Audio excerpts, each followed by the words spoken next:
Shalom, selamat malam Bapak Ibu Saudara-saudari yang kasih Tuhan. Jumpa kembali bersama saya Z Ferry dalam Renungan Malam Pendeta Dr. Erastus Sabdono. Malam hari ini bertemakan tidak dikerjakan. Keselamatan bukanlah sekedar keyakinan masuk surga. Keselamatan adalah kepastian seseorang masuk surga. Apa bedanya keyakinan dan kepastian? Keyakinan lebih berorientasi pada pikiran dan nalar, sedangkan kepastian berorientasi pada pengalaman konkret dalam kehidupan. Itulah sebabnya keselamatan bukan hanya diyakini. Tentu keyakinan harus ada atau sekedar diuraikan menjadi pengetahuan yang dalam kasana teologi dikenal sebagai soteriologi. Namun haruslah merupakan pengalaman hidup nyata dari hari ke hari yang dijalani orang percaya dengan tekun. Sebab tidak mudah. Orang Kristen mula-mula belum memiliki Alkitab seperti kita, dan belum ada teolog-teolog hebat yang lulus dari sekolah tinggi teologi.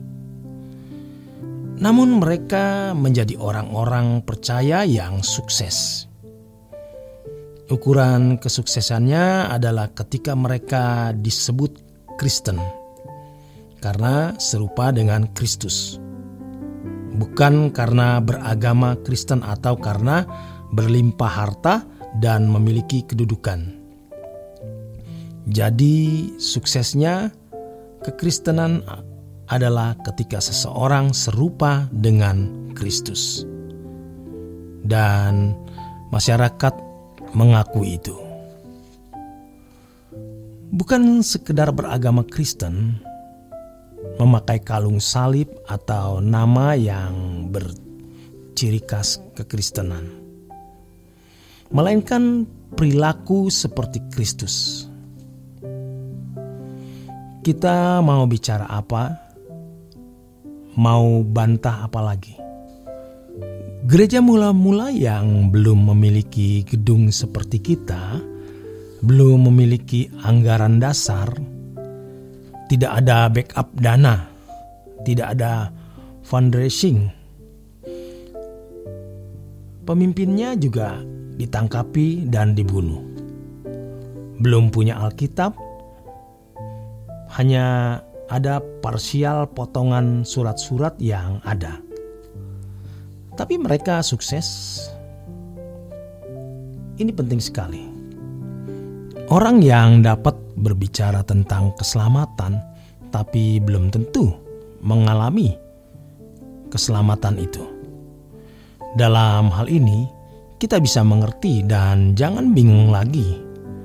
Mengapa banyak orang bisa berkhotbah dan ceramah mengenai keselamatan atau menulis buku mengenai keselamatan, tetapi hidupnya tidak menunjukkan keagungan sebagai anak Allah, tidak serupa dengan Kristus, tidak memancarkan keagungan anak Allah serupa dengan Kristus.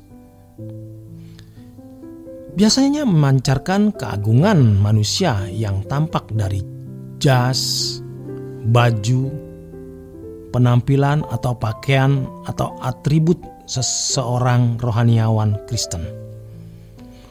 Sejatinya mereka belum menjadi Kristen.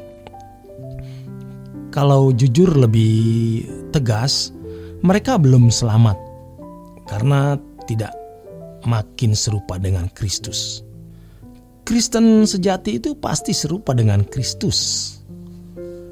Pengalaman keselamatan itu harus dirasakan oleh diri sendiri dari waktu ke waktu dan dapat dilihat secara nyata dan dirasakan orang di sekitarnya. Keselamatan itu bukan seperti teka-teki yang diselubungi pertanyaan, misteri, dan tidak jelas.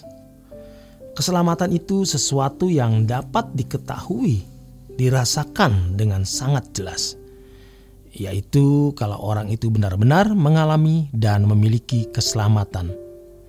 Karena mengerjakan keselamatan itu, orang itu sendiri merasakan dan orang lain juga merasakan. Orang yang mengalami dan mengerjakan keselamatan sehingga memiliki keselamatan dapat menghayati bahwa keselamatan itu sebuah proses. Ada dinamikanya. Dinamika pertumbuhan, dinamika progresivitas, dinamika perubahan dari seorang yang berkodrat dosa menjadi manusia yang berkodrat ilahi, sesuai dengan rencana atau rancangan Allah yang semula. Hal ini sebenarnya sulit untuk dijelaskan dengan kata-kata. Sehebat apapun seseorang dapat menjelaskan, hal ini harus dialami. Dari proses perubahan tersebut, seseorang barulah dapat memiliki kepastian masuk kerajaan surga. Dalam konteks Kristen, seseorang harus mengerti bagaimana dirinya berubah dan layak menjadi anggota keluarga kerajaan Allah. Keselamatan yang hanya diyakini adalah keselamatan yang tidak dikerjakan. Biasanya hanya dibicarakan, didefinisikan menjadi kalimat, didiskusikan, atau menjadi buku atau menjadi jurnal ilmiah. Biasanya orang-orang seperti ini memahami keselamatan hanya sekedar terhindar dari neraka dan diperkenankan masuk surga, di mana mereka pun tidak memiliki kepastian masuk surga. Tetapi keyakinan dalam pikiran dan berharap masuk surga mestinya untuk masalah yang sangat penting dalam kehidupan. Ini masalah kekekalan.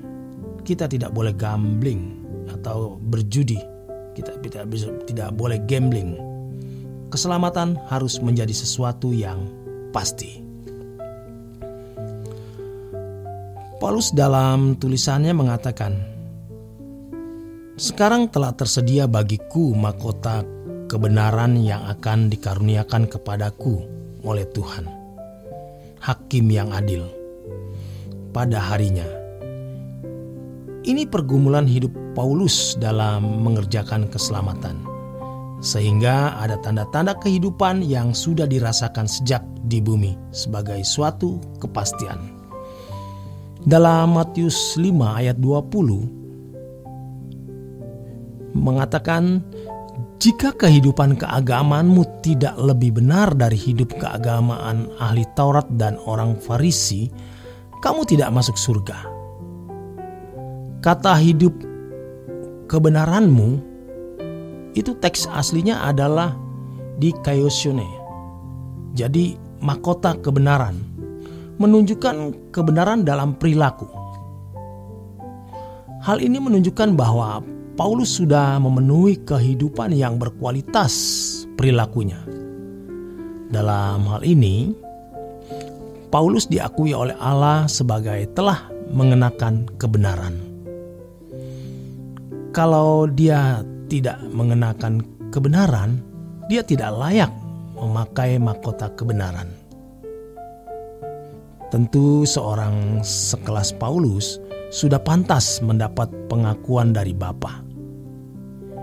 "Ini anakku yang kukasihi, kepadanya aku berkenan." Seperti pengakuan Bapa kepada putranya, Tuhan Yesus Kristus. Dan kalau kita ikut Tuhan Yesus, memiliki pikiran, perasaan Kristus, dan konsekuen mengenakan pikiran, perasaan Kristus, dan konsisten.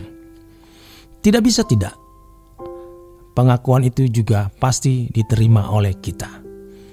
Kita harus berambisi untuk hal ini. Harus serius, sehingga kematian kita bermartabat. Demikian kebenaran firman Tuhan malam hari ini. Selamat malam, selamat beristirahat. Tuhan memberkati.